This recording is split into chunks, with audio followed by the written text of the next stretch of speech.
Bonsoir et bienvenue dans Les Aventuriers de l'étrange sur Sud Radio. Ce soir, 1 heure d'émission consacrée à vos témoignages. Si vous avez vécu quelque chose qui vous semble être du domaine du paranormal, eh bien, vous le savez, cette émission et mes invités sont à votre disposition pour répondre à vos questions, vous apporter des éléments de réponse.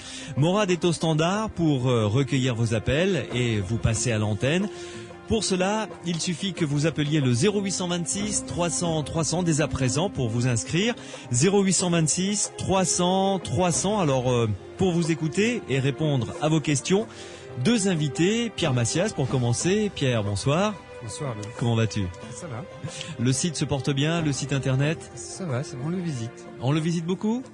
Un peu. Bon, alors il va falloir que ça s'améliore si vous voulez avoir des nouvelles du monde du paranormal. Je vous invite à aller découvrir ce site internet qui s'appelle psiland.org, Psiland, PSILAND.org. Un autre habitué des aventuriers de l'étrange, notamment des soirées consacrées aux témoignages, Renaud Évrard, bonsoir. Bonsoir. Comment allez-vous ? Très bien, très bien. Bon, merci de nous rejoindre à nouveau pour nous aider à écouter et à répondre aux questions de ceux et celles qui vont nous appeler au 0826 300 300, 0826 300 300 pour nous faire part de leur expérience, de leur vécu, de leur questionnement, de leurs angoisses également. Si vous avez vécu quelque chose de l'ordre du paranormal, vous nous appelez tout de suite au 0826 300 300, nous répondrons à vos questions. Vous pouvez aussi, vous le savez, réagir par SMS. Vous tapez le mot Sud sur votre téléphone portable, vous laissez un espace, vous rédigez votre question ou votre commentaire et vous envoyez le tout au 71 200. Il arrivera directement sur l'écran de contrôle que j'ai sous les yeux et je me ferai un plaisir d'être votre porte-parole dans cette émission. 71 200, c'est pour envoyer vos SMS. Nous sommes ensemble jusqu'à minuit. Les aventuriers de l'étrange avec Louis Bénédy sur Sud Radio. Et tout de suite, nous commençons avec un premier témoignage. Il s'agit de Liliane qui nous appelle de Narbonne. Liliane, bonsoir. Bonsoir. Merci d'accepter de parler de ce que vous avez vécu il y a quelques années maintenant dans les aventuriers de l'étrange. Ma chère Liliane, pour commencer, ça s'est passé il y a combien de temps, ce que vous avez vécu exactement ? Cela fait 13 ans. Ça fait 13 ans. 13 ans. Ouais. Et ce qu'il y a toujours, enfin, ce que je trouve vraiment de surprenant chez tous ceux et celles qui ont vécu quelque chose de l'ordre du paranormal, c'est que ça les a tellement marqués qu'ils s'en souviennent des dizaines d'années après, comme si c'était hier. Ça reste très clair dans votre esprit également ? Ça reste très clair, mais je ne l'oublierai jamais. Oui. Alors, racontez-nous un petit peu, c'était une après-midi, hein, c'est ça ? C'est exact, c'était une après-midi. Oui. J'étais allongée sur le canapé, comme je le faisais tous les après-midi, je regardais une émission. Oui. Et j'avais la chienne qui s'appelle Tina, une ratière coupée de pointers, et qui se couchait continuellement sur mes pieds. Oui. Et soudain, ce jour-là, elle l'a bondi, elle m'a égratigné les chevilles, et elle a sauté du canapé. Mm-hmm. Ce qu'elle n'avait pas l'habitude de faire, de réagir de Non, manière aussi vive comme elle ça. était toujours à côté de moi, elle me suivait comme un petit chien, c'est le cas de le dire. Ouais. Elle m'était très fidèle et je ne pouvais pas faire un pas sans elle. Mm.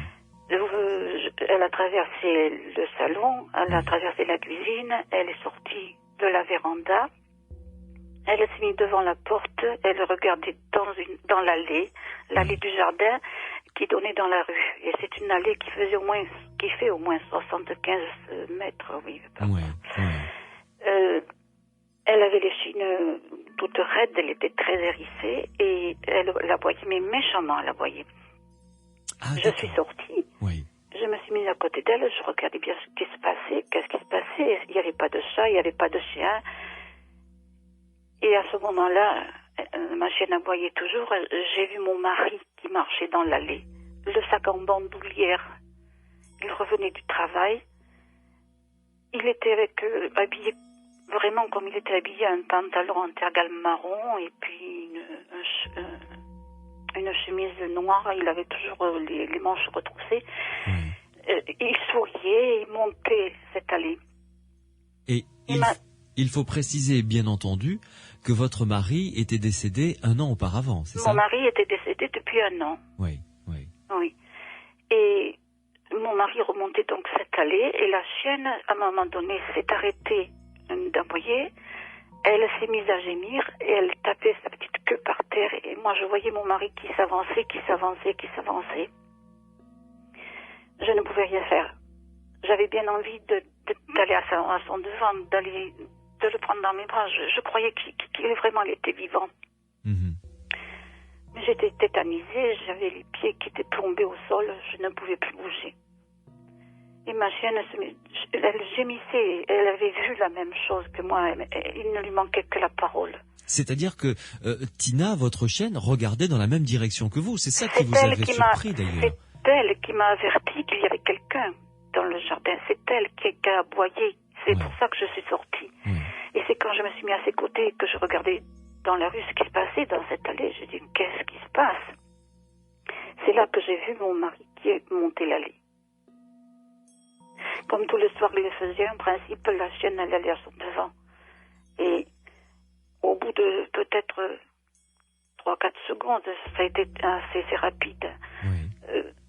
Il était peut-être à 5 ou 6 mètres de nous, de toutes les deux, de ma chienne et moi. L'image a disparu. Je ne le voyais plus, il s'était volatilisé.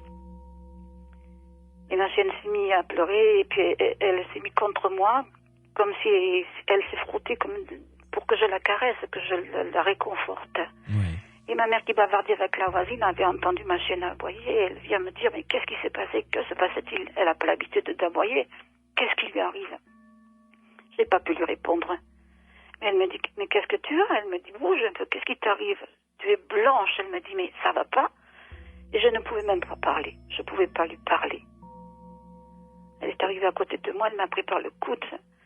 Et puis là, j'ai commencé à voir le sang qui est revenu en moi. Mais je n'ai pu à ce moment-là rentrer. Je suis allée à la maison, je me suis mise dans un fauteuil.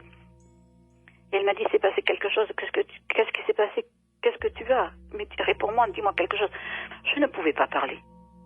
J'avais encore la vision de mon mari. Mhm. Je l'avais vu comme il était avant de mourir, parce qu'il est mort en 6 mois. Il a eu une leucémie foudroyante. Oui. Et je l'ai suivi jour après jour. Jour après jour, je l'ai suivi dans ces derniers jours, c'est le cas de le dire. Et ce qui est très triste et très terrible, c'est que pendant peut-être 2 ou 3 mois, je n'osais plus partir l'après-midi parce que j'avais l'impression que peut-être l'événement se renouvellerait. Et Oui. ça a été quelque chose de terrible en même temps, parce que je commençais à avoir le cœur moins triste, je commençais à accepter sa mort, et tout est retombé à zéro. Je suis revenue en arrière. J'ai terriblement souffert parce que je me disais, mon Dieu, je commençais juste à cicatriser un petit peu. Et voilà que l'image de mon mari m'a remis dans le bain. J'ai recommencé à vivre tout ce que j'avais vécu avant sa mort. Je n'en ai parlé à personne. Je ne l'ai dit qu'à mon fils aîné. Et quelle a été sa réaction? Il m'a pris dans ses bras, il m'a dit, maman, si tu me le dis, il me dit, je te connais, je sais que ça doit être vrai. Ouais. Liliane, Oui. votre mari était décédé depuis donc 1 an. 1 an. Et parce que ce qu'il y a quand même je dirais, de très étonnant dans ce témoignage. D'abord, je vous remercie de nous le confier à l'antenne parce que une fois de plus, je le répète, ça permet à ceux ou celles qui ont vécu ce genre de phénomène d'entendre que d'abord ils ne sont pas les seuls. Et que ensuite ils ne sont pas fous. Ce sont des phénomènes qui se produisent dont la science n'en connaît pas encore la nature, bien entendu. Mais ils ne sont pas seuls. Vous qui nous écoutez, si vous avez vécu ce type de phénomène, vous pouvez nous appeler pour nous en parler, comme Liliane le fait. Vous nous appelez au 0826 300 300 et avec Pierre Macias et Renaud Évrard qui sont mes invités, on pourra peut-être essayer de vous apporter quelques éléments de réponse, si cela est possible. Mais au moins, ce message est important et c'est pour ça que je vous remercie, Liliane, de nous confier cette histoire parce que au moins, c'est un message qui veut dire, voilà, vous n'êtes pas seul à avoir vécu ça et vous n'avez pas la tête qui tourne à l'envers. Liliane, votre maman n'était pas loin de vous, puisqu'elle a entendu la chienne aboyer, Tina, ce qui l'a alertée quand même. Elle était à combien? Est-ce que vous pouvez le dire à peu près? Nous étions il y avait dans le terrain 2 maisons. La maison de mes parents Oui. et ma maison derrière. Il y a peut-être 5-6 mètres entre l'une et l'autre. Elle bavardait avec la voisine et la voisine elle-même a regardé depuis sa barrière en écartant un petit peu. Ce sont des lauriers. Oui, oui. Et elle regardait. Effectivement, ma mère est venue voir et la voisine est également venue voir. Et ma voisine m'a dit c'est quand même bizarre parce que la chienne n'aboie pas comme ça. Elle a dû voir vraiment quelque chose de surprenant. Je ne lui ai pas répondu puisque j'étais incapable de parler. Oui, j'imagine, oui. J'étais incapable de parler. Je n'ai pas pu parler à ma mère, donc je ne pouvais pas parler à la voisine. Donc elles étaient toutes les deux en train de bavarder quand c'est arrivé. Et de ce jour-là, ma mère me surveillait et elle venait l'après-midi me trouver parce qu'elle se disait, bon, qu'est-ce qui se passe? Ça m'ennuyait davantage qu'autre chose parce que je n'avais plus de toute façon cette espèce de solitude que je recherchais. Je voulais être seule et mon Dieu, une maman essaie toujours de vous secouer un peu, mais au lieu de me secouer, au contraire, elle me rendait encore plus malheureuse et plus malade puisque j'avais moi-même, après le décès de mon mari, été opérée 7 fois en 9 mois. Elle pensait bien faire, j'imagine. Eh oui. Oui. Mais votre chienne a réagi d'une manière tout à fait inhabituelle. Je veux dire, ce n'était pas dans son habitude comme ça d'aboyer de manière presque agressive, avec l'échine, avec les poils sur l'échine dressés, etc. C'était, elle était effrayée, cette chienne, au départ. Je pense qu'elle ne s'attendait pas à... Je ne peux pas savoir. Si elle n'avait pas fait ce qu'elle a fait, si elle n'avait pas aboyé de cette façon-là, alors qu'elle n'en avait pas l'habitude, ou elle était sur le canapé avec moi, ou elle était dans sa panière, si elle n'avait pas eu cette réaction d'aboyer avec insistance, ça peut être duré 2-3 minutes, je la laissais aboyer, c'est comme ça m'a énervée, je suis sortie et c'est là que j'ai vu qu'il y avait quelque chose qui n'était pas normal. Sans elle, je ne l'aurais certainement pas vu. C'est elle qui m'a alertée. Et quand j'ai vu mon mari qui montait, j'ai compris pourquoi la chienne aboyait. Et elle, qui normalement allait toujours à son devant, elle est restée scotchée à côté de moi, elle n'a pas bougé. Elle était tétanisée certainement aussi. Ça faisait 1 an que le maître avait disparu et je pense que de toute façon, elle a été retenue par quelque chose aussi. Et je me suis souvent dit, si elle avait pu parler, peut-être qu'elle m'aurait dit qu'elle avait vu la même chose que moi. Oui. En tout cas, elle a réagi de la même manière que vous au même moment. Ça, c'est une évidence. Donc, elle a vu qu'il se passait quelque chose d'anormal, en tous les cas. Ça, c'est sûr. Certainement. Oui. Et alors, dites-moi, cette voisine et votre maman, qui était donc pas très loin de vous, finalement, est-ce qu'elles avaient un angle de vue sur cette allée? Ma maman, oui, mais pas la voisine. Oui. Ma voisine avait une vue uniquement sur la chienne et moi, parce que l'allée étant très longue, et comme il y a une barrière, je vous dis, de laurier, le long du chemin, elle ne pouvait pas le voir. Et votre maman était en train de discuter avec cette voisine, et elle n'a pas pu apercevoir quoi que ce soit, elle non plus. Non, puisque lorsqu'elle est arrivée à côté de moi, la vision ou l'apparition avait disparu. Oui. Et alors, en ce qui concerne, si je puis me permettre, vous poser quelques questions sur cette apparition de votre mari. C'était vraiment comme si il était là. Je veux dire, c'était en couleur. C'était comme si vraiment il remontait l'allée. Il remontait l'allée, ça je peux le certifier. Il remontait l'allée et il était habillé exactement comme il s'habillait d'habitude. Il avait son pantalon en tergal marron parce qu'il ne portait pas de jean. Il avait une chemise noire parce qu'il adorait le noir. Il avait sa chemise de noir et les manches roulées, retroussées. Et son sourire, son sac en bandoulière, c'est surtout ça parce qu'il amenait son jet du midi et son linge, parce que s'est changé, il avait un métier très salissant, il était chaudronnier. Et tous les soirs, il se douchait avant de partir pour, au cas où en chemin, il serait arrivé un accident. Il avait le droit de se doucher et se changer. Et il mettait donc tout dans son sac et je l'ai vu, je voyais le sac dans son dos. Comme quand il marchait, et c'était lui qui était là. Je n'ai pas pu lui sauter, je n'ai pas pu aller à son devant moi non plus, comme des fois je le faisais. Et pour cause, puisque Ouais. de toute façon, Ah bah oui, j'imagine bien. je pouvais plus bouger. Oui. Je me tourne vers Renaud Évrard. Renaud, est-ce que vous avez une question, un élément peut-être à apporter en plus à ce témoignage de Liliane? Bonsoir Liliane, en fait. Vous m'avez mis des frissons dans le dos, hein, pourtant j'ai quand même l'habitude. Hein. Vous avez beaucoup d'émotions dans la voix quand vous parlez de ça, c'est touchant. Même si c'est une expérience qui date de longtemps. Et comme disait Louis, c'est vrai qu'il y a beaucoup de personnes qui vivent ces expériences, mais assez peu finalement qui osent en parler. Si on prend vraiment du côté statistique, on a 10% des personnes qui disent avoir vu une apparition au cours de leur vie. Donc déjà, vous n'êtes pas seul. De ce côté-là, donc, est-ce que ce serait pas bien d'en parler à plus de monde et de partager votre expérience, quitte à avoir des échos négatifs, mais c'est une façon aussi de casser sa propre peur finalement et de faire en sorte que l'expérience soit mieux intégrée dans votre vécu, de votre vie en général. Et si j'avais des questions plus particulières, c'est vrai que par rapport au contexte dans lequel est survenue l'expérience, il y a des petits détails que si on voudrait vraiment pousser, on pourrait chercher. C'est par exemple, il me semble que l'apparition a eu lieu le soir, la nuit en fait, c'est ça? Non, c'est l'après-midi. L'après-midi. C'était l'après-midi vers 16h30. C'est à peu près vers 16h30, 17h, c'est à peu près à l'heure où mon mari arrivait en principe.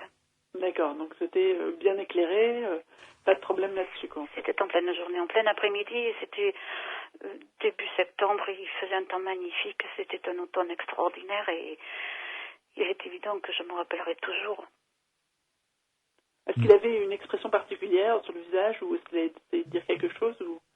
Il avait l'air d'être heureux, il avait un sourire aux lèvres, comme d'habitude lorsqu'il rentrait à la maison. Ah. Et est-ce que c'était une sorte de date anniversaire, parce que vous avez dit que ça faisait 1 an qu'il était mort, ou est-ce que vous avez trouvé quelque chose? Non, absolument pas. Mon mari est décédé le 7 juillet, il a été incinéré le 13 juillet. Par contre, je l'ai gardé le temps qu'il fallait à la maison, puisque l'incinération ne pouvait pas être faite plus tôt. Ouais. Et j'allais continuellement voir comment il se portait. C'est terrible de le dire. J'allais le voir. Et ce qui me choquait surtout, c'est qu'il bleuissait. Il avait été de toute façon embaumé. Ouais. Et là, d'une certaine façon, vous avez pu reconstruire une image comme il était avant sa mort, mais une image positive de lui. C'était une belle image, mais je vais vous avouer très honnêtement que j'aurais préféré ne jamais la voir. Mm-hmm. Parce que, d'une part, je m'étais habituée à souffrir. D'autre part, je voulais vivre encore une autre vie. Mes enfants me disaient toujours qu'il fallait que je bouge, que je sorte, et je ne voulais plus le faire. J'attendais qu'il y ait encore un autre appel. Je croyais que peut-être j'allais encore de temps en temps avoir cette apparition. Et ça, c'est ce qui m'a choqué le plus. Et je me suis promis de ne plus... Enfin, je ne voulais pas raconter ça. Je me suis promis de ne jamais aller voir une cartomancienne ou de ne pas faire attention du tout à ce qui se passait avec les astrologues. Je dis, je préfère vivre dans l'incertitude. Je préfère vivre au jour le jour que de savoir ce qui va peut-être m'arriver. Parce que je ne vivais plus. Je ne sortais plus parce que j'avais encore envie de le voir. Liliane, l'interprétation évidemment de ce genre de phénomène ou de signe est vraiment très difficile, mais est-ce que vous ne pensez pas que c'était peut-être une sorte de comment dirais-je, de revoir de messages disant je vais bien là où je suis souriant, je suis entre guillemets bien portant, et voilà ce petit signe, vous ne croyez pas? Je suis une non-croyante à l'heure actuelle et je ne peux pas vous répondre. Oui. Je pense que c'est un phénomène qui est arrivé involontairement. C'est une chose qui m'est arrivée et je pense qu'il y a beaucoup de gens qui ne veulent pas en parler par pudeur. Et je n'en ai pas parlé autour de moi parce que j'avais peur que l'on me prenne pour une dingue, comme vous le dites si bien. il y a des choses qu'on préfère garder secrètes. Oui.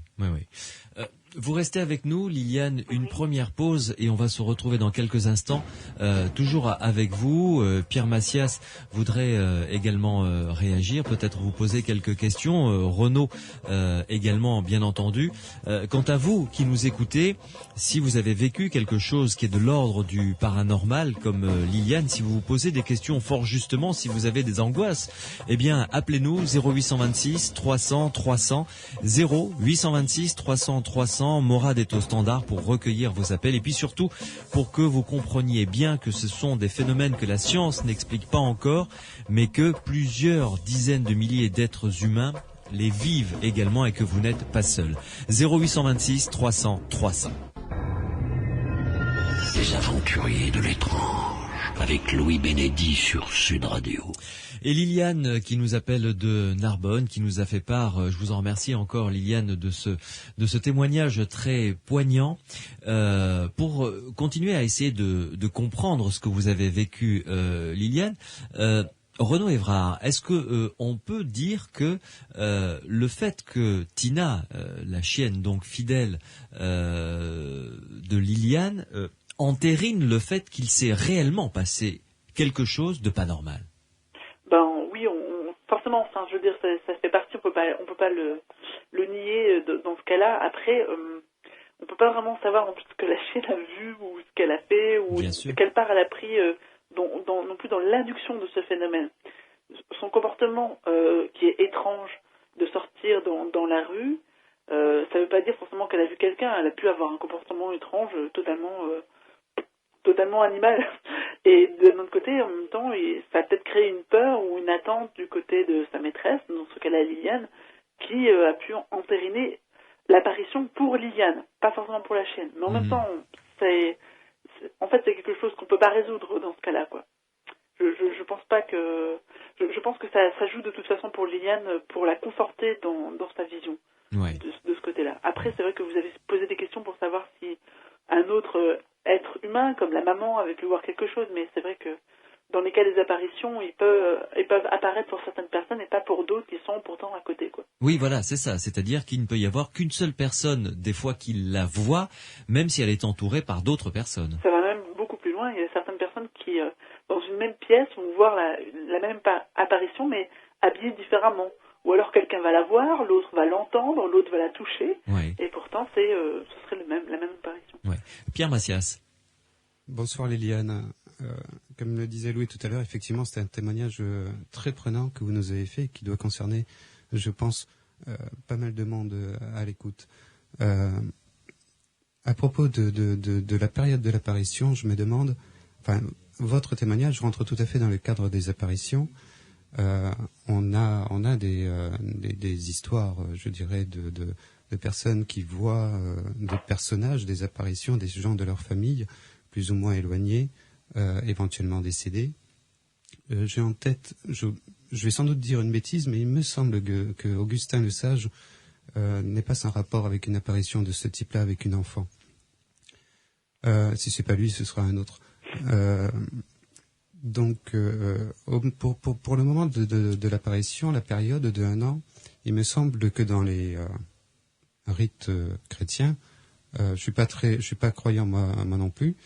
Je connais très mal les messes et les protocoles, mais il me semble que 1 an après, on doit faire une deuxième messe pour un décédé. Oui. Ça correspond à une période bien précise. Liliane, est-ce qu'il y a eu une messe pour l'enterrement de votre époux? Oui, il y a eu une messe. Et il n'y a pas eu de seconde messe 1 an après? Non, absolument pas. D'accord. Bon. Peut-être je me trompe. J'ai ça en tête, en tout cas. Ouais. Mais ce que je veux dire, c'est que ma chienne, elle n'était pas dans la rue, n'est pas sortie. Oui, elle était... Oui. Elle était... au bord de la maison. Au bord de la maison. Et au bord de l'allée. La rue se trouvait à 75 mètres.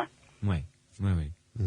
Et est-ce que vous avez vécu, à partir de là, d'autres phénomènes un peu étranges, ayant un lien, une relation avec votre époux? Non, jamais. Ça n'a été qu'une seule fois. Oui. Je pensais que peut-être j'allais, à l'époque, que peut-être j'allais encore revivre le même événement, mais non, ça ne s'est pas reproduit. Et il est fort possible que je maintenais aussi la chienne à l'intérieur, puisque l'automne était fini. Oui. Mm. Je suis restée quand même 2 mois très perturbée. Alors, on le saura moins. Pierre Massias. Oui, le comportement de la chienne, bon, si on essaye de rationaliser, je vais dire, votre vécu, on va pouvoir imaginer des jeux de relations entre votre chienne et vous, entre le fait que votre chienne réagisse pour une raison quelconque et que vous, derrière, à la suite, profitiez de cette occasion-là pour coller un événement spécifique, ou vice-versa. Vous-même, à un moment donné, vous avez un souvenir, je vais dire, de votre mari que vous exprimez de cette manière-là, et la chienne qui entérine votre comportement, qui ressent votre comportement et qui va aller dans ce sens-là. On peut imaginer plein d'hypothèses qui ne satisferont pas forcément. Moi, j'aimerais plutôt rester au niveau du témoignage, sans forcément rentrer dans une explication qu'on voudra scientifique ou rationnelle, mais peut-être pas une explication, mais une compréhension à titre personnel. Moi, ce que je trouve aussi intéressant dans le témoignage, c'est que par la suite, Liliane n'a pas cherché à rentrer dans une croyance quelconque ou à consulter un praticien qui pourrait l'amener justement à dépasser ce vécu difficile, car unique, car c'est un peu cruel en fait. Il y a une seule apparition. Mais il existe en fait des thérapeutes qui sont formés justement à un truc assez spécifique qui s'appelle le psychomonteillon. Et ça consiste à mettre des personnes qui ont perdu un proche et qui ont envie de revoir une apparition de ce proche dans une petite salle avec un grand miroir pendant une demi-heure, par exemple. Et les personnes sont seules avec ce miroir, avec parfois une musique. Enfin, c'est une ambiance très simpliste et en même temps assez spéciale. Et il y a à peu près un assez grand pourcentage, une personne sur 2 en fait, qui vont revoir une apparition du proche en question ou d'autres hallucinations un peu bizarres, mais ça leur permet aussi de développer ce vécu qui, j'imagine, qu'on le vit une seule fois, on ne comprend pas et on ne se l'explique pas, et ça peut être très difficile, comme le montre Liliane, en fait.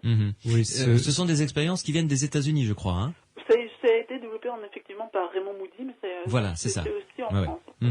Oui, c'était repris, c'était expérimenté par George Siamed et Evelyne Sarmercier, avec des résultats pas forcément dans le même sens ou de même amplitude que ceux de Moody. Et en plus, c'est la pratique de ce genre d'expérimentation se fait à un niveau je suis pas psychanalyste, mais elle se fait au niveau de la psychanalyse, et d'entrée va à l'encontre de certaines règles de la pratique psychanalytique.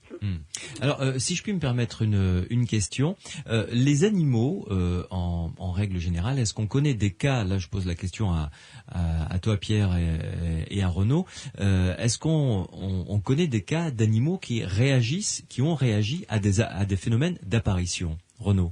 Oui, effectivement, ça arrive beaucoup, mais il faut forcément qu'il y ait un humain à côté qui observe l'animal. Ouais. Donc dans ce cas-là, on est toujours dans un cercle vicieux de ne pas savoir qui a induit quoi, en fait. Par contre, il y a des expériences qui ont pu être faites sur des personnes qui arrivaient à vivre des corporations, à les provoquer, en fait. Ouais. Et on mettait un animal dans une autre pièce, et la personne qui faisait la décorporation essayait de voyager dans l'autre pièce, et on pouvait observer le comportement de l'animal s'il changeait en fonction de la présence de la personne imaginaire, en fait.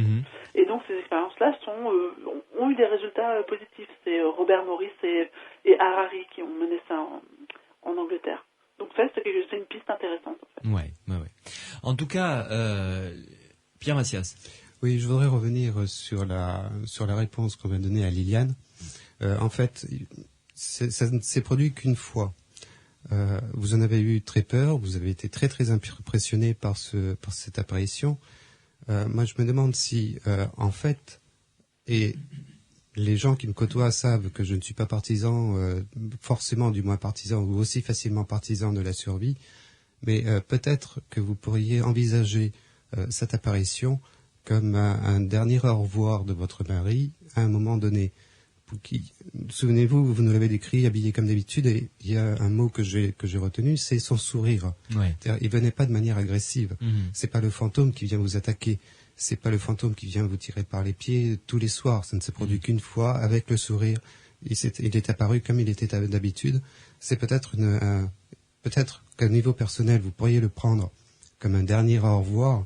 Et en fait, ça n'implique pas de peur. Mais un joli geste d'amour, quoi. Voilà, tout à fait, un joli geste d'amour.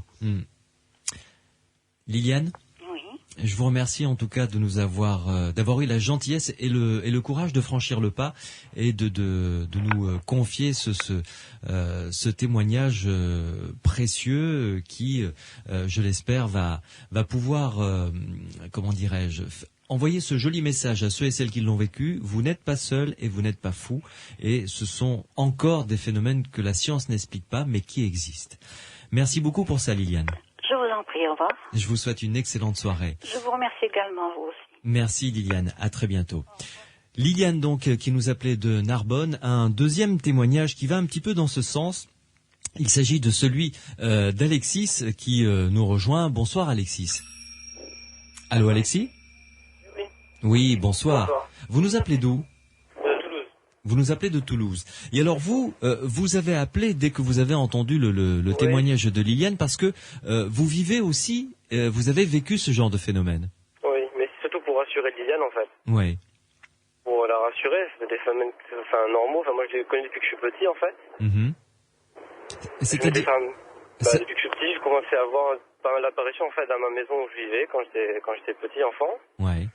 Et je me souviens quand ma tante est décédée, ainsi que mon cousin, j'ai eu pas mal de gens proches qui sont décédés à une période. Ouais. Et j'ai ma tante qui venait me parler la nuit clairement en fait. Alors, toi, je l'entendais et puis ça me rendait triste étant petit. Donc je ne voulais plus entendre ça. Et donc depuis, je n'ai pas entendu ça pendant des années quoi en fait. Ouais. Putain. Et quand vous dites que votre tante venait vous parler la nuit, est-ce que vous étiez réveillé ou endormi ? J'allais m'endormir en fait.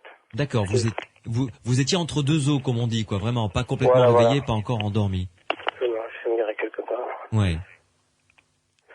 Allô ? Oui, allô, attendez, excusez-moi. Non, je vous en prie. Vous êtes en voiture, c'est pour ça. Oui, c'est pour ça. Ah ouais. Et quels sont les autres phénomènes d'apparition que vous avez vécu récemment, par exemple ? C'est me revenu il y a quelques années. Donc le magnétisme est revenu, ainsi que des prémonitions, tout ce que voient les gens comme les voyants, les cartomanciens ou autres. Ça revient petit à petit, donc j'ai des prémonitions, des flashs, et il m'arrive de ressentir que le magnétisme, les présences, les entendre dans ma tête, et aussi récemment commence à les voir. Avec les yeux, quoi, visuellement. Ouais. C'est-à-dire, allez voir, ils vous apparaissent comment ? Non, c'est bon, il n'y a pas de problème. Voilà, excusez-moi. Là. Non, je vous en prie. Voilà. Quand vous les voyez de quelle manière ? Ils apparaissent comment ? C'est rare, soit ce sont des gens souriants, ils regardent clairement, et puis après, je les ressens déjà dans mon cœur et puis le magnétisme. C'est des gens bien que vous croisez comme ça, et puis après on se retourne, on ne les voit plus, on les croise en fait. Oui. Ils apparaissent normalement comme des gens comme de tous les jours en fait. Oui, et c'est très fugitif. C'est assez fugitif. Et est-ce qu'il y a un dialogue qui s'établit de temps en temps Oui, par rapport à ma vie personnelle aussi. Souvent, les gens sont là pour qu'on le ressent pour nous guider un petit peu, pour nous aider continuellement en fait. Ouais. Je sais que j'ai perdu ma petite amie il y a quelques mois. Ouais. Ça n'a pas été facile, mais elle venait pour me répondre à mes regrets, à mes pleurs, à mes tristesses, quoi. Ouais.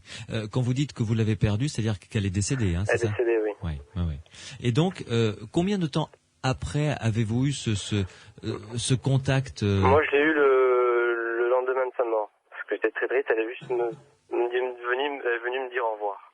Ouais. Et que ça allait bien, et que voilà. Ça s'est passé de quelle manière ? Est-ce que vous vous en souvenez ? J'étais très très mal. J'étais en larmes, j'étais une colère, une énergie, une colère, une haine. Et j'étais mal, j'étais dehors tout seul dans la rue. Et là, j'ai senti sa présence arriver et me parler. Sans que vous ne la voyiez, hein ? Sans que je la vois. Non, je ne la vois pas. Je ne l'ai toujours pas vue. Je vois d'autres gens parfois, mais je ne la vois toujours pas elle. Et À travers cette expérience, qu'est-ce que vous en retirez comme enseignement? Je veux dire, est-ce que la mort vous fait peur ou Non, pas du tout. Pas du tout. Depuis tout le temps, je sais qu'après la mort, on passe à autre chose, mais qu'il faut être préparé à y être, en fait. Il faut être prêt pour y accéder. Ouais.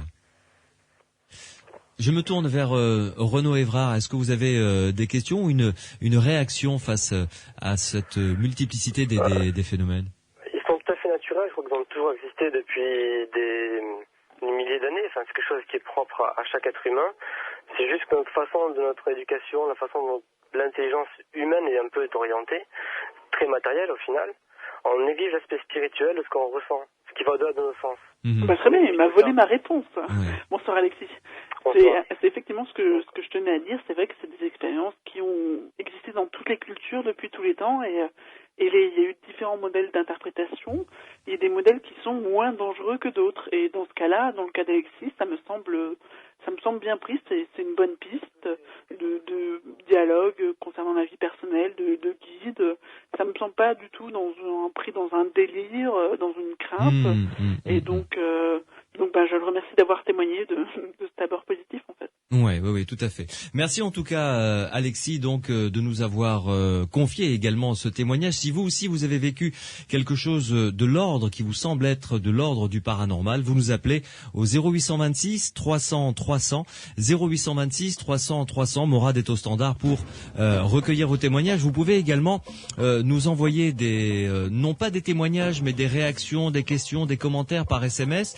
Vous tapez le mot Sud, vous laissez un espace, vous rédigez votre commentaire et vous l'envoyez au 71 200. On vient de recevoir un SMS signé de Lynn qui dit: bonsoir, j'ai eu un phénomène quand quelqu'un a touché ma tête par derrière comme une main qui me caresse. Je me suis retourné, il n'y avait personne et 3 jours après, mon mari a eu un accident et grâce à Dieu, il a été protégé. Signé Marilyn. Envoyez-nous, si vous nous envoyez ce type de témoignage, n'oubliez pas de nous joindre également votre numéro de téléphone pour que vous puissiez intervenir sur notre antenne dans les Aventuriers de l'étrange. Soirée spéciale consacrée aux témoignages jusqu'à minuit. Restez avec nous, dans quelques minutes, c'est Christelle qui va venir nous rejoindre. Les Aventuriers de l'étrange avec Louis Bénédy sur Sud Radio. Soirée consacrée à vos témoignages. Si vous avez vécu quelque chose de l'ordre du paranormal, appelez-nous comme Alexis l'ont fait, comme Liliane également, au 0826 300 300, 0826 300 300.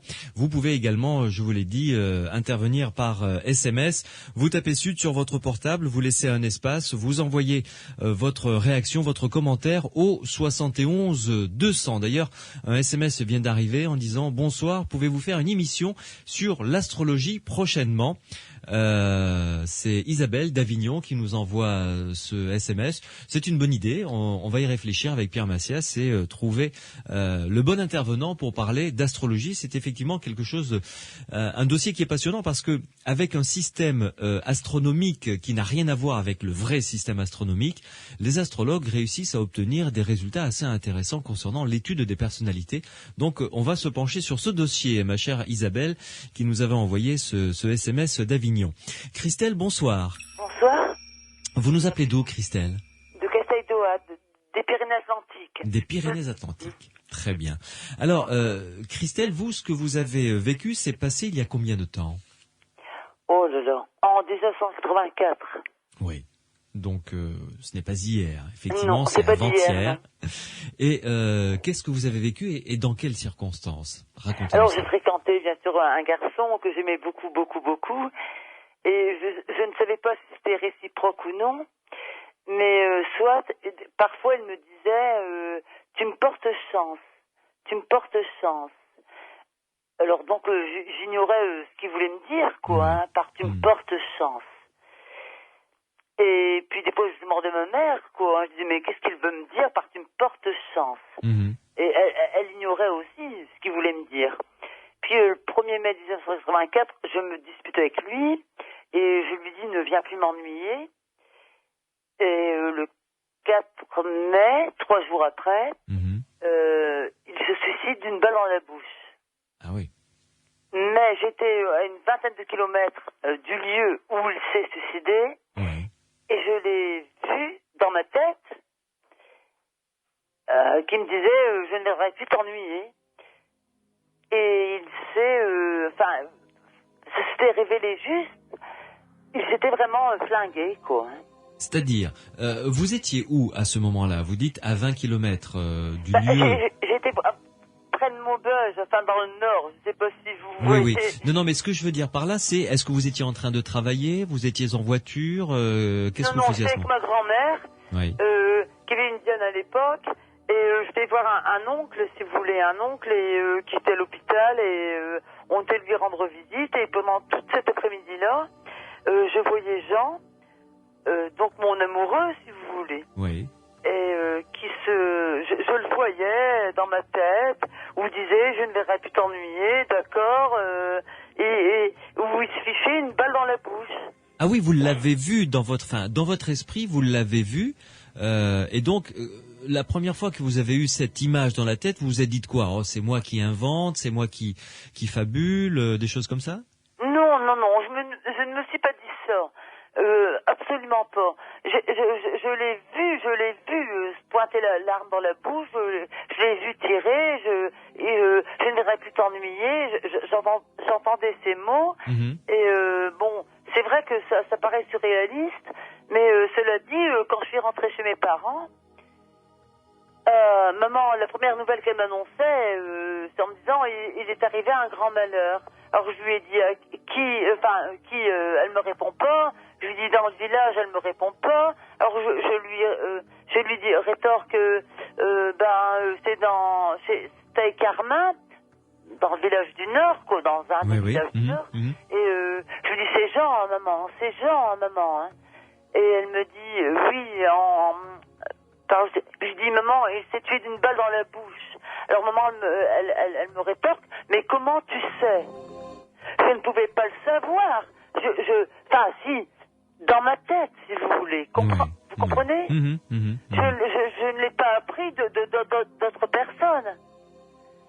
Je l'avais vu dans ma tête. C'était dingue, mais tout ce que j'avais vu dans l'après-midi, c'était produit.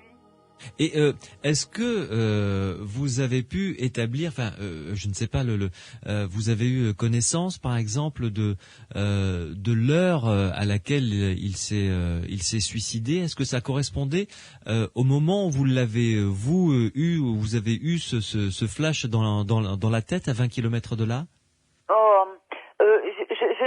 Je ne dirais pas au moment précis, je n'en sais absolument rien.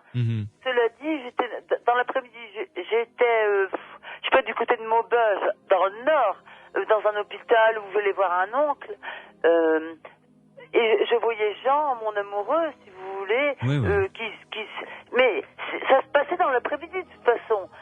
C'était vraiment dans les heures, vous comprenez? Oui. Par exemple, si c'était suicidé à 15 heures,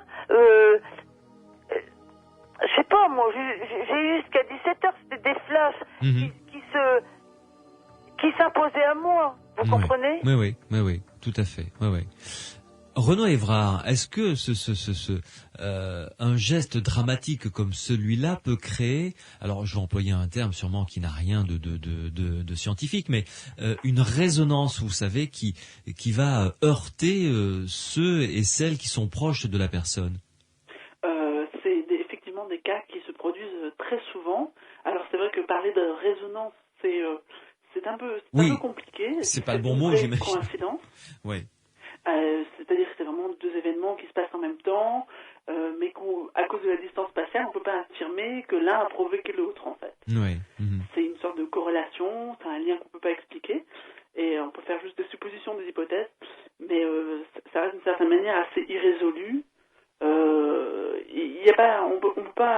On peut pas en juger plus que ça. On peut simplement discuter avec Christelle, bonsoir. Bonsoir. Pour savoir comment finalement elle vit la chose après coup et quelle explication elle-même en s'en donne, quoi, en fait. Quelle a été votre explication à vous? C'est un message qu'il avait vous envoyé, à votre avis, Christelle? Oui, j'en suis persuadée parce que quelques jours après, évidemment, il y a personne qui va de bon cœur dans des enterrements. Et 8 mai 84, je crois que c'était son enterrement. Et quelques jours après, je m'y rends aussi. Je me rappelle devant sa tombe et je fais un signe de croix. Et enfin, je n'aime pas prier. Hein, je suis pas très grenouille de bénitier, quoi. Mmh. Et je fais mon signe de croix et puis je dis à Jean, je sais pas, je lui dis je t'aime, quoi. Et j'ai senti une sorte de fierté très fort en moi. C'est bizarroïde, mais c'est comme ça. Quelque chose d'orgueil. C'était bizarroïde ce que je ressentais. Et d'un coup, je me retourne, enfin mon visage. Enfin, c'était la campagne. Et je vois des gens qui me remarquaient sur la tombe de Jean, quoi. Hein. Et c'est comme si que Jean me transmettait le message en me disant, mais merde, il était très fier que j'arrivais à sa tombe, que je venais lui rendre visite. Ouais. Que les gens me regardaient. C'était bizarroïde. Enfin, pour moi, c'est des phénomènes paranormaux parce que c'est surnaturel, quoi, je trouve. Dites-moi, Christelle, quand Jean a commis son acte irréparable, il était chez lui? Oui, il était chez lui. Oui. Et donc, à peu près, c'est ça, oui, à une vingtaine de kilomètres de là où vous étiez au même moment, quoi. D'accord, au même moment où j'ai vu son suicide, où il me disait, d'accord, je ne viendrai plus t'ennuyer. C'était le 1er mai 1984, et le 4 mai, il se suicidait, quoi. Et je le voyais qui me disait, je ne viendrai plus t'ennuyer. Pierre Macias. Oui, bonsoir Christelle. Bonsoir. Vous nous témoignez là vraiment d'un phénomène de voyance, qu'on appelle voyance, qui est le fait de voir une scène à distance, contrairement à l'utilisation courante. Cela dit, on remarque souvent que ces phénomènes apparaissent à des moments graves, stressants, le plus souvent malheureux, pas toujours, mais le plus souvent. Oui. Et ils s'expriment un petit peu comme ils peuvent, je dirais. C'est-à-dire ce que l'on sait de la voyance, de l'approche qu'on a du phénomène de voyance, c'est qu'on a un flash. Enfin, la personne qui se trouve dans la position de voyant, à un moment, a un flash, un ressenti qui va être plus ou moins précis, et donc qui va nécessiter une reconstruction du témoignage. Alors, c'est-à-dire que le cerveau va reconstruire avec les informations qu'il reçoit, soit une image, soit un son, soit quelque chose, c'est ça. Et il va le reconstruire en utilisant les outils dont il dispose, un petit peu comme je disais la semaine dernière. On a les yeux, il faut reconstruire l'information que fournissent les yeux, les oreilles, etc. Et d'ailleurs, l'une des directions de l'expérimentation en parapsychologie à l'heure actuelle, c'était d'essayer de retirer tous ces filtres d'interprétation pour accéder à l'information paranormale au plus près, dans sa forme la plus brute. Donc on essaye d'isoler un petit peu, d'isoler le sujet, de l'isoler sensoriellement. Le but du jeu étant d'éliminer tous ces filtres. Donc si je reviens au phénomène de voyance, de ressenti, comme l'a ressenti Christelle, il est tout à fait possible que vous ayez eu une information donc de l'acte de votre ami, de votre ex-ami à ce moment-là, de Jean, mais que dans toute la vision que vous ayez eue, un certain nombre de choses aient été reconstruites, pas forcément de manière juste. Tout à fait. Merci en tout cas Christelle de nous avoir confié ce témoignage. 0826 300 300, il nous reste encore quelques minutes à passer ensemble.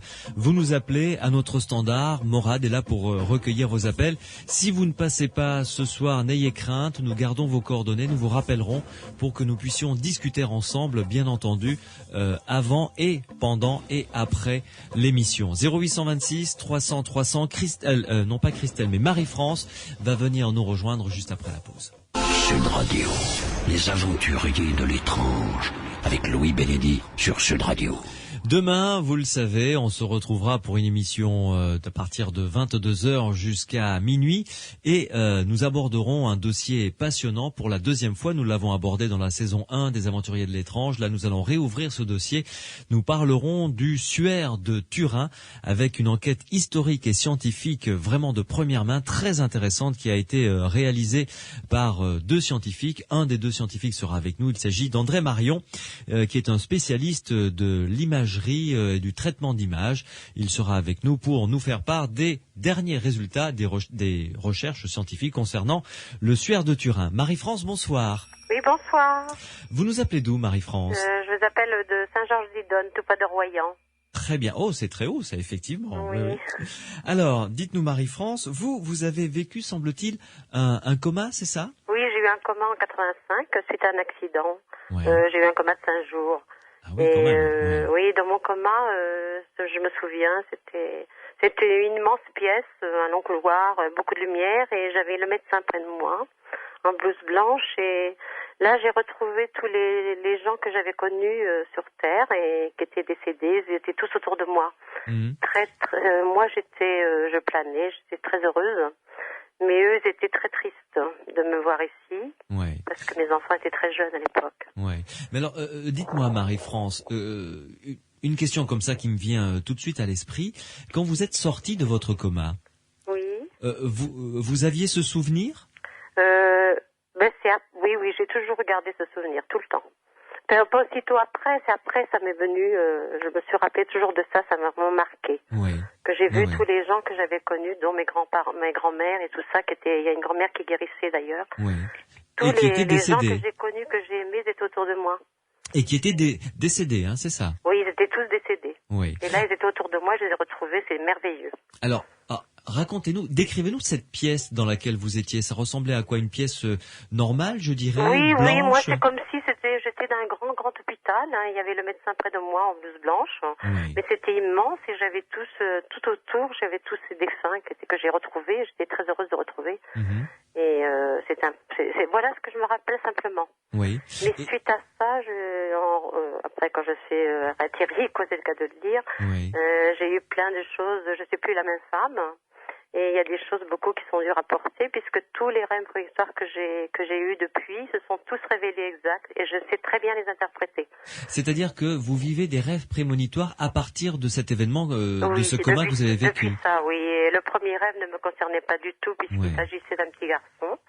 J'ai rêvé pendant 8 jours d'un petit garçon qui allait se faire tuer et je me demandais pourquoi je rêvais de ça et 8 jours après, à l'endroit où je me trouvais en montagne, dans les Pyrénées, la Saint-Sauveur, j'avais un couple de personnes âgées qui me parlaient toujours de leur petit-fils.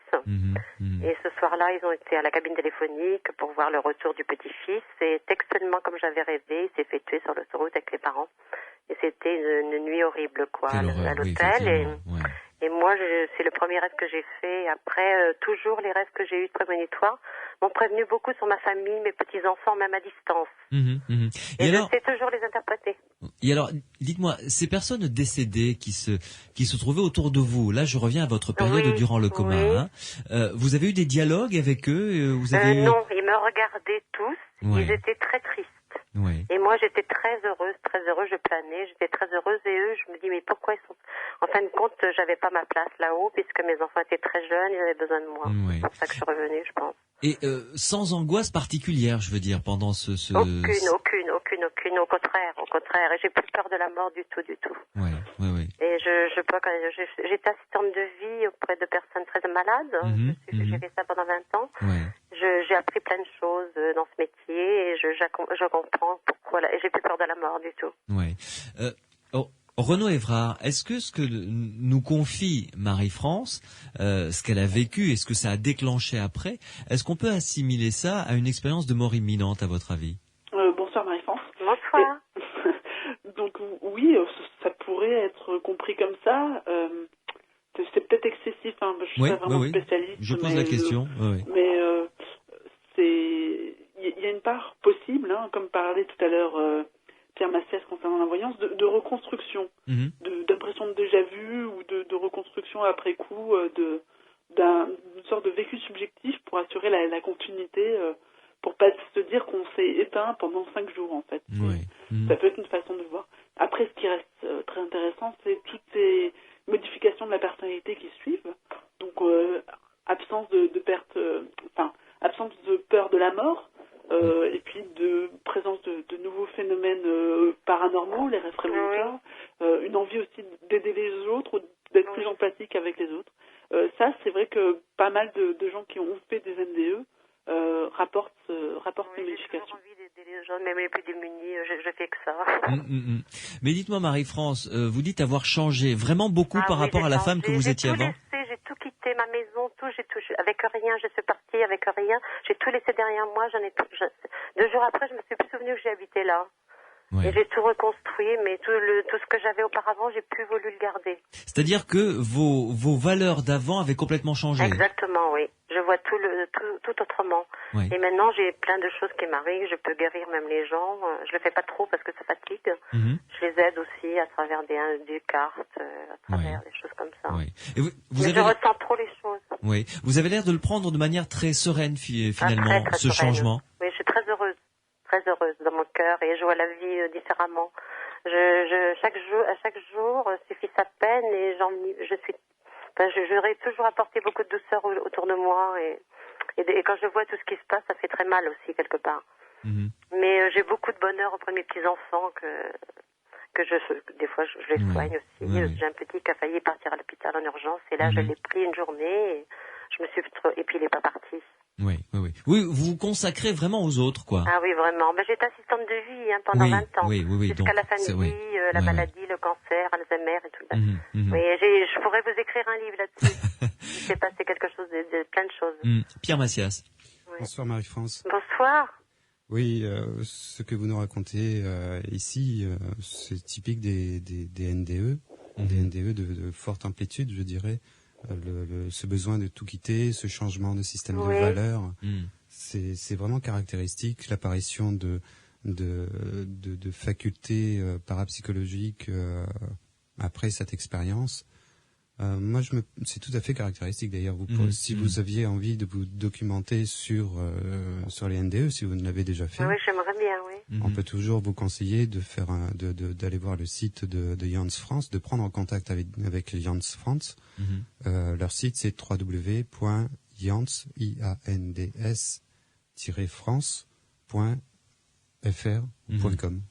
Je demande à mon fils qu'on a Internet. Oui, voilà, il trouvera très très facilement. Moi, je l'ai pas, mais j'ai pas tout confié ça à mes enfants. J'ai perdu mon mari, j'avais vu par 3 épisodes qu'il allait partir, je savais à quelle date et tout. C'est très lourd à porter tout ça. Ah, j'imagine, oui. Il est parti, ça fera 3 ans à Noël, là, le Noël prochain, et j'avais vu les 3 épisodes de sa vie. Et plein de choses comme ça me prévient toujours, même sur mes Et ça, vous êtes obligé de le garder pour vous? Je parle pas beaucoup avec mes enfants et tout ça parce que c'est impressionnant quand même. Oui, j'ai peur qu'on se moque de moi, qu'on comprenne pas trop et j'aimerais rencontrer. C'est pour ça que je vous ai appelé parce que on fait des gens qui ont vécu la même chose que moi. C'est lourd à porter si vous voulez. Je sais que tout ce qui m'est arrivé en rêve prémonitoire, c'est tout réalisé. Je ressens des fois dans la nuit, je me réveille, ça m'étouffe et je sais à qui ça va arriver. À mes petits-fils, ça m'est arrivé plusieurs fois. Et à chaque fois, ça s'avérait exact. Et mes petits-enfants le ressentent maintenant. Ils ressentent que j'ai quelque chose puisque à chaque fois qu'ils sont très malades, ils veulent que je m'occupe d'eux et à chaque fois, je veux pas dire que je les guéris, mais il se passe plein de choses. L'autre fois, il a dû être hospitalisé d'urgence, le petit, je l'ai gardé 2 jours, il est pas parti, quoi. Et il m'a dit, mamie, j'ai plus mal. C'est très fort, quoi. Ah c'est un rêve d'avoir une mamie comme ça. Oui, mais mais moi, j'explique pas à mes enfants pourquoi. J'explique pas. J'ai vécu des trucs assez durs avant mon coma, et je sais pas, et maintenant, je suis plus la même. Mais je supporte pas les négatifs, je supporte pas. Les gens négatifs, je peux pas m'en approcher trop. En tout cas, merci Marie-France d'avoir eu la gentillesse de nous rapporter C'est moi qui vous remercie de m'avoir appelé parce que ça m'a fait plaisir. Écoutez, le plaisir est partagé. Oui, j'aimerais partager ça avec d'autres personnes, bien sûr. Merci et bonne route Marie-France. Au revoir, merci.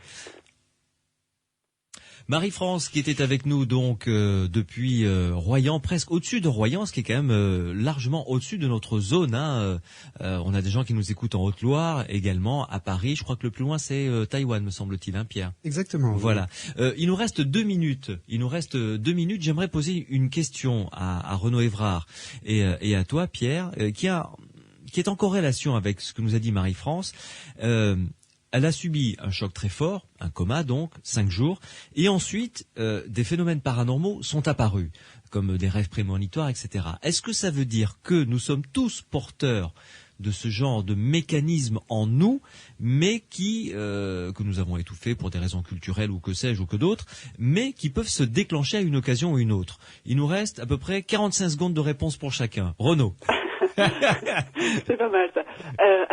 On sait pas trop comment ça apparaît au cours de la vie. Enfin, il y a tellement de variables. On ne sait pas, par exemple, dans ce cas-là, ce qui se passe, le changement de personnalité, si c'est un changement qui est psychologique, dû à l'expérience, ou physiologique. Et on a des cas, on a d'autres cas très troublants. J'ai pas le nom, mais une Russe qui était complètement perçue comme morte, c'est-à-dire qu'on l'avait même mis à la morgue, et en fait, elle était vivante. D'accord. Et elle est revenue à la vie et elle s'est rendue compte qu'elle voyait à travers la peau, elle voyait les organes des gens. D'accord. Et elle n'était pas du tout docteur avant et elle est devenue docteur malgré elle, en fait. Elle voulait pas du tout se servir de ça, mais elle voyait les problèmes qu'avaient les gens parce qu'elle voyait directement ce qui se passait dans leur corps. Donc ce genre de mécanisme peut enclencher des phénomènes paranormaux. Voilà, Pierre Massias. c'est ça, mais on ne sait pas trop comment. Ah oui, en fait. Ça, si on le savait, pauvre, on le ferait. Pierre Massias. On va pas le conseiller, en fait. Oui. 15 secondes. Non, on va essayer d'éviter le coma. Ouais, si on peut. Oui, quand on parle de ce genre de phénomène, on parle souvent de dons, surtout pour les personnes qui, comme les magnétiseurs ou les voyants.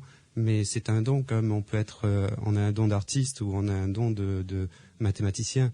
Ce sont des phénomènes qui sont abordés par l'étude scientifique d'une manière soit élitiste, c'est-à-dire qu'on va s'intéresser à un sujet qui produit des phénomènes de forte amplitude, ou de la manière non élitiste. Ouais.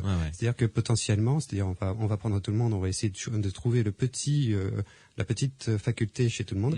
Ça veut dire qu'effectivement, tout le monde est susceptible de produire ce genre de phénomène un jour ou l'autre. Oui.